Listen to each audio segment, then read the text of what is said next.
মানুষ কর্ম করেন। আমি বারংবার বলি যে ফলের আশা করবেন না।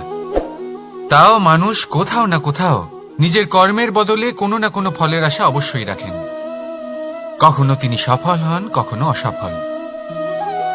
সেই জন্যই আমি বলি যে ফলের আশা কখনো রাখবেন না, কারণ সাফল্য বা অসফলতা মনের মধ্যে রাখলে কখনো কোনো লাভ হয় না। যদি সাফল্য মনের মধ্যে রাখেন তাহলে অহংকার জন্ম নেবে। যদি অসফলতা মনের মধ্যে রাখেন তাহলে এক হীনমন্যতায় আপনি ভুগবেন, যা দিয়ে কোনো শুভকর্ম হবে না। সেই জন্য শুধুই কর্ম করে যান, কর্মেই মগ্ন থাকুন। আর আসুন আমার সাথে ভালোবেসে বলুন, রাধা রাধা। এই উই ধরা গাছের গুড়ি দেখতে পাচ্ছেন আপনারা? কোনো এক সময় এটা একটা সুগঠিত কাণ্ড ছিল। কোনো একদিন এক সুদূর বন থেকে একটি উই পোকা এখানে আসে, এতে বাসা বানায়। এই গাছের গুড়ি তখন কোনো প্রতিবাদ করেনি। তারপর দেখতে দেখতে সময়ের সাথে আরো উই এখানে জমাট বাঁধে, আর ক্রমাগত তাদের সংখ্যা বাড়তে থাকে। আর দেখতে দেখতেই এই কাঠের গুঁড়ি আর প্রতিবাদ করার মতো অবস্থাতেই থাকে না, নিজেই এক শুকনো কাঠে পরিণত হয়। কিছু বুঝতে পারলেন? অসৎ সঙ্গ, অসৎ অভ্যাস সময় থাকতে থাকতে বন্ধ করে দিন। আর যদি এরম না হয়, এ আপনার জীবন চক্র স্তব্ধ করে দেবে। রাধা রাধা।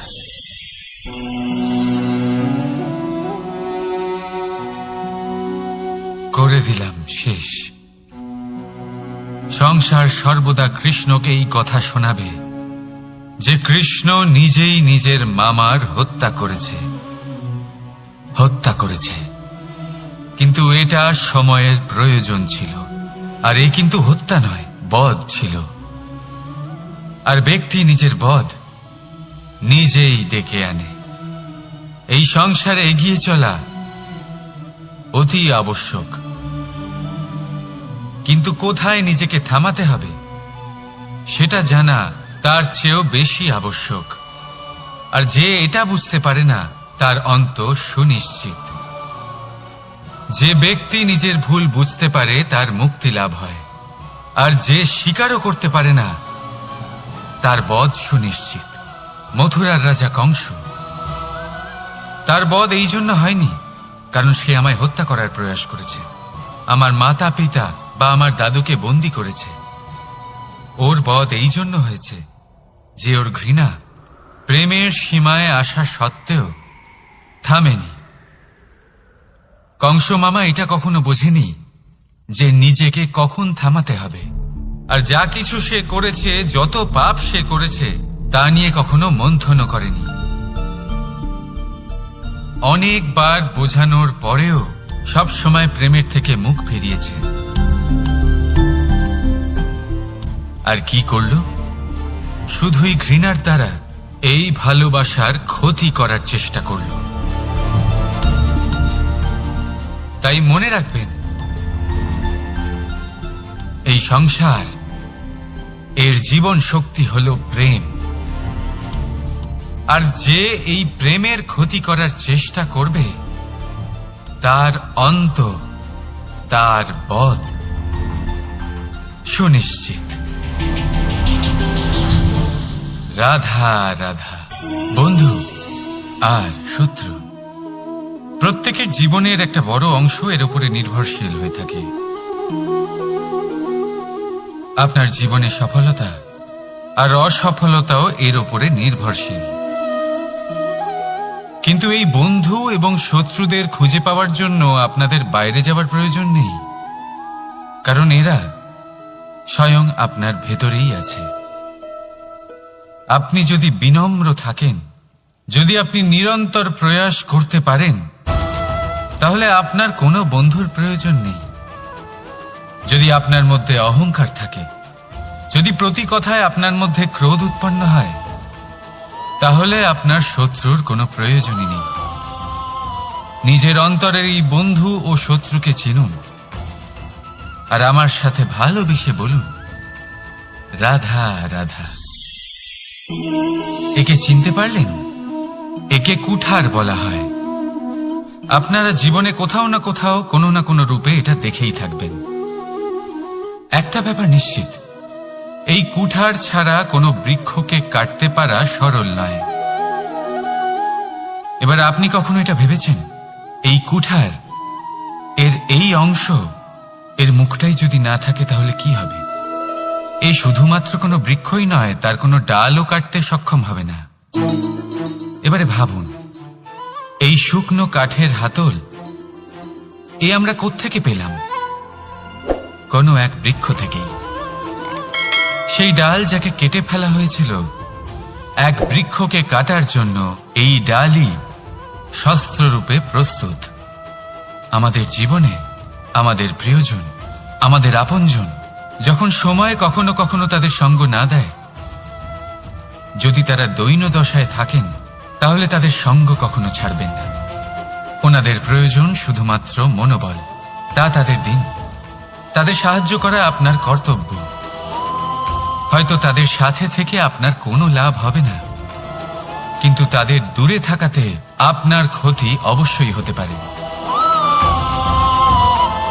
সর্বদা সাহায্য করুন। সঠিক সময় আসলে তা আপনার সহায়ক অবশ্যই হবে।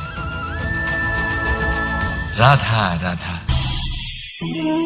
আমাদের মধ্যে বেশিরভাগ মানুষেরই এই অভিযোগ থাকে যে মানুষ তখনই আমাদের স্মরণ করেন যখন সেই সময় আসে যখন আমাদেরকে প্রয়োজন হয়, যখন কোনো কাজ থাকে। যখনই এই সময় পেরিয়ে যায়, তাদের কার্যসিদ্ধি হয়ে যায়, তারা আমাদের থেকে দূরে চলে যান, ভুলে যান আমাদের। এবার এই বিষয়ে ভেবে খারাপ অবশ্যই লাগে। এই পরিস্থিতিকেই অন্য এক দৃষ্টিভঙ্গি দিয়ে দেখার চেষ্টা করুন। মনে রাখবেন, মানুষ প্রদীপের সন্ধান তখনই করেন যখন তার জীবনে অন্ধকার থাকে। আপনি প্রসন্ন হয়ে উঠুন, কারণ আপনার কাছে সেই সুযোগ আছে যে কারোর জীবনে প্রকাশের কিরণ আনতে পারছেন, কাউকে সঠিক পথ দেখাতে পারছেন, কারোর সহযোগিতা করতে পারছেন, এই পুণ্য অর্জন করতে পারছেন। কারোর থেকে কোনো আশা রাখার দরকার নেই। যার আপনাকে যতটা প্রয়োজন তাকে ততটাই সাহায্য করুন, ততটাই সবাইকে প্রেম বিতরণ করুন। আর এই প্রেমের ভাব নিয়েই আমার সাথে বলুন, রাধা রাধা। শব্দ। এই শব্দ কি?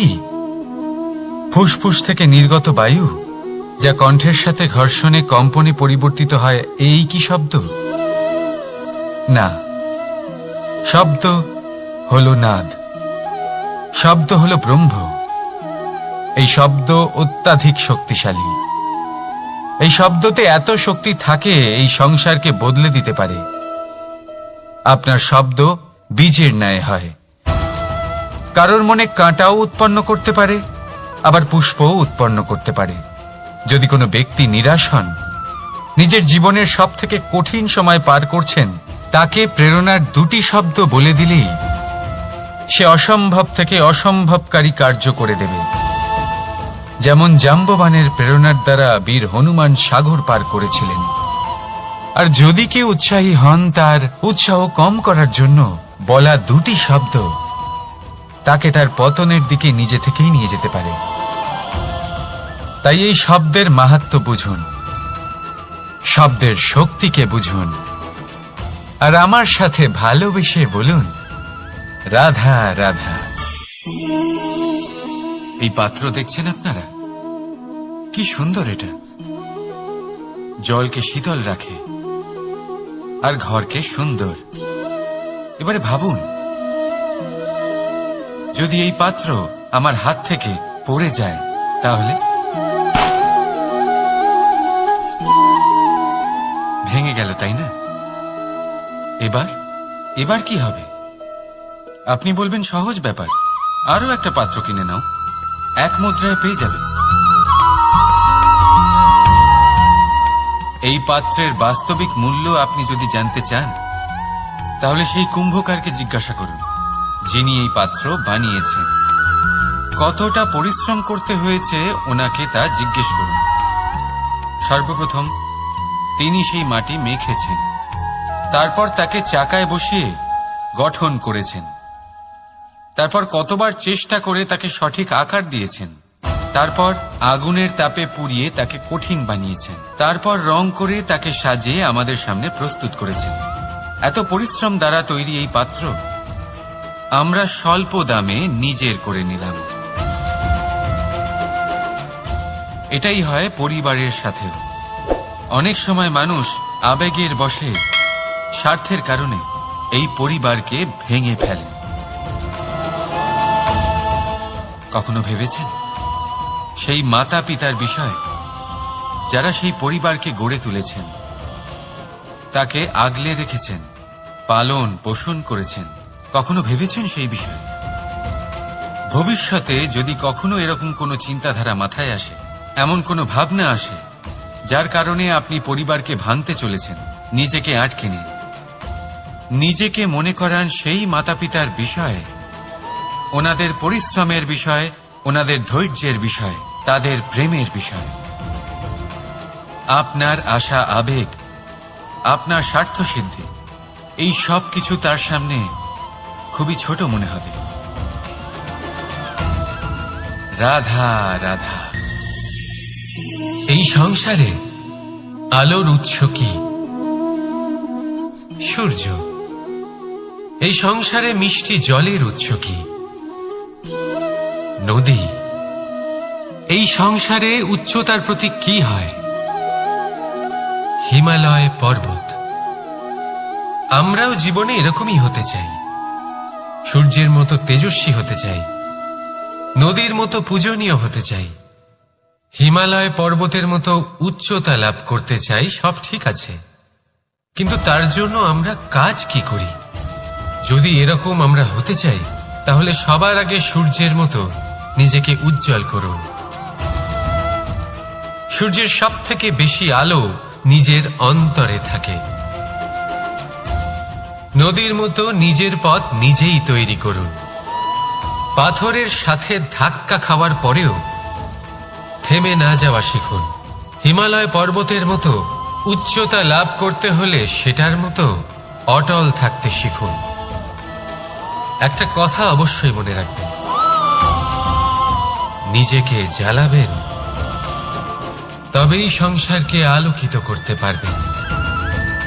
রাধা রাধা। পুস্তক। পুস্তক থেকে আমরা কি না শিখতে পারি? জ্ঞান হোক, বিজ্ঞান হোক, ইতিহাস হোক, সব শিখতে পারি। কথায় আছে, একটা ভালো পুস্তক, একটা ভালো গ্রন্থ পাওয়া তা 100 ভালো বন্ধু পাওয়ার সমান। কিন্তু যদি একটা ভালো বন্ধু পাওয়া যায়, তাহলে তা গোটা গ্রন্থাগারের সমতুল্য। সে আপনাকে কর্মের বিষয় জ্ঞান দেয়, সাফল্যের রসায়ন শিক্ষা দেয়, সে আপনাকে ইতিহাসে অমর করে রাখবে। শুধু তাই নয়, সে আপনাকে শুধু পথই দেখাবে না, সেই পথে আপনার সাথে সঙ্গী হয়ে চলবে সে। সেই জন্য জীবনে যদি কোনো ভালো বন্ধুকে পাশে পান, তাহলে তাকে আপন করে রাখবেন, তাকে সামলে রাখবেন, জীবন সহজ হয়ে যাবে। রাধা রাধা। প্রতীক্ষা, প্রয়াস, এই দুই জীবনের অভিন্ন অঙ্গ। দেখতে গেলে আমরা জীবনে কারোর না কারোর প্রতীক্ষা অবশ্যই করি। সে কোনো ব্যক্তি হোক বা সময় হোক বা কোনো ভাবনা, সবকিছুই হতে পারে। আর দেখতে গেলে সব সময় কেউ না কেউ কিছু প্রয়াসও করে চলেছে। যেমন সাফল্য আসার প্রতীক্ষা, বিফলতা যাতে না আসে তার জন্য প্রয়াস, সুখ আসার প্রতীক্ষা, দুঃখ যাতে না আসে তার জন্য প্রয়াস। এবার প্রতীক্ষা আর প্রয়াসের মধ্যে এক ঘনিষ্ঠ সম্পর্ক রয়েছে, আর তা হল, যিনি প্রতীক্ষা করেন তিনি ঠিক তাই পান যা একজন প্রয়াস করা ব্যক্তি পেছনে ফেলে আসে। তাই প্রতীক্ষা নয়, প্রয়াস করুন। এই প্রয়াসের মধ্যেই সুখের চাবিকাঠি রয়েছে। রাধা রাধা। সূর্যের তাপ এতটাই প্রখর হয়, তা সমস্ত বনস্পতিকে শুষ্ক করে দেয়। পুকুর হোক, নদী হোক, সরোবর হোক, সমস্ত শুষ্ক হয়ে যায়। কিন্তু আপনি কখনো শুনেছেন সূর্যের তাপে সমুদ্র শুকিয়ে গেছে? এমন কখনোই হয় না। আর এর পিছনেই লুকিয়ে রয়েছে এক অমূল্য জীবনের শিক্ষা। সমুদ্রের মতো নিজেকে ধৈর্যশীল করে তুললে, নিজেকে সংযমী করে তুললে, সূর্যের তাপ আপনার কোনো ক্ষতি করতে পারবে না। আপনার অন্তর থেকে সেই তাপ বাষ্পায়িত হয়ে মেঘ তৈরি হয়ে সূর্যকে ঢেকে দেবে, আর তারপর হবে শুধু সাফল্যের বৃষ্টি। তাহলে আসুন আর আমার সাথে ধৈর্যের সাথে বলুন, রাধা রাধা। কি হলো, মন খারাপ? জীবনের সমস্যার বিষয়ে ভাবছেন? ভাবছেন যে কেন সমগ্র সংসারের সমস্ত কষ্ট, সমস্ত সমস্যা আমার ঝুলিতেই এসে জড়ো হলো? সবাই এটাই ভাবেন। চলুন, আমি আপনাকে বিচার বিবেচনা করতে বাধ্য করছি। ভাবুন ঝিনুক, ঝিনুকের পেটের ভেতর কাঁকড়ের এই যন্ত্রণা, ঝিনুককে তা কেন ভোগ করতে হয়? বটবৃক্ষের বীজ মাটিতে 7 হাত নিচে অন্ধকারে ঘেরা থাকে কেন? সংসারের সবচেয়ে তীক্ষ্ণ জ্বালা সূর্যকেই জ্বালায় কেন? কারণ ঝিনুকের মধ্যে সেই ক্ষমতা রয়েছে মুক্ত জন্ম দেওয়ার। বটবৃক্ষের বীজেই সেই বল রয়েছে যে সে সংসারের সবচেয়ে দৃঢ় বৃক্ষ হতে পারে। সূর্যের মধ্যে সেই ক্ষমতা রয়েছে যে সে নিজে জ্বলে এই ব্রহ্মাণ্ডকে প্রকাশ দিতে পারে। সেই জন্য জীবনে যখনই বিপদ আসবে, সমস্যা আসবে, তখন নিজেকে বোঝান যে প্রকৃতি আপনাকে এই জন্য চয়ন করেছে, কারণ প্রকৃতি এটাই ভাবে যে এই পরিস্থিতিতে সর্বশ্রেষ্ঠ ফলাফল আপনি বের করতে পারবেন। রাধা রাধা। সফলতা, অসফলতা ব্যক্তির জীবনের 2 গুরুত্বপূর্ণ স্তর। প্রত্যেক ব্যক্তি সর্বদা সফল থাকতে পারেন না, প্রত্যেক ব্যক্তি সর্বদা অসফল থাকতে পারেন না। এবার এই 2 যখনই আসে, কিছু দিয়েও যায়, আবার কিছু নিয়েও যায়।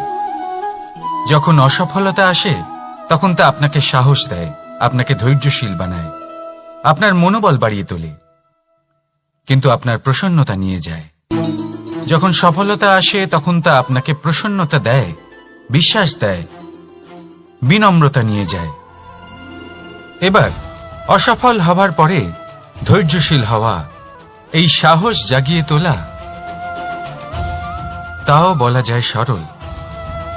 কিন্তু সফল হওয়ার পরে বিনয়ী থাকা সব থেকে কঠিন। কিন্তু ততটাই গুরুত্বপূর্ণ হলো বিনয়ী থাকা। যখনই জীবনে আপনার সাফল্য আসবে, নিজের মনকে সংযত রাখুন, বিনম্রতাকে যেতে দেবেন না। যদি এরকম হয়, তাহলে সেই সাফল্য শিশিরের ফোঁটার মতো লুপ্ত হয়ে যাবে। রাধা রাধা। আমরা কর্ম করি, আর সেই কর্ম অনুসারে আমাদের তার ফল প্রাপ্ত হয়। এখন এই কর্ম আরো শ্রেষ্ঠ হতে থাকে, আমরা আরো প্রেরিত হতে থাকি। তার জন্য আমরা বড় বড় জ্ঞানীদের থেকে প্রভাবশালী, প্রেরণাদায়ক ব্যক্তির সাথে দেখা করার চেষ্টা করি, দেখা করিও। নিজের কর্মের বিষয়ে বিচার করি, আলোচনা করি, তাই তো? কারণ আমাদের কাজ দেখে তাতে বিশেষ মতামত সামনে থাকা ব্যক্তি দিতে পারে। কিন্তু এই পুরো চক্রতে সংসারের সব থেকে গুরুত্বপূর্ণ ব্যক্তির সাথে কথা বলতে আমরা ভুলেই যাই। আপনি কি জানেন সংসারের সব থেকে গুরুত্বপূর্ণ ব্যক্তি কে? স্বয়ং আপনি।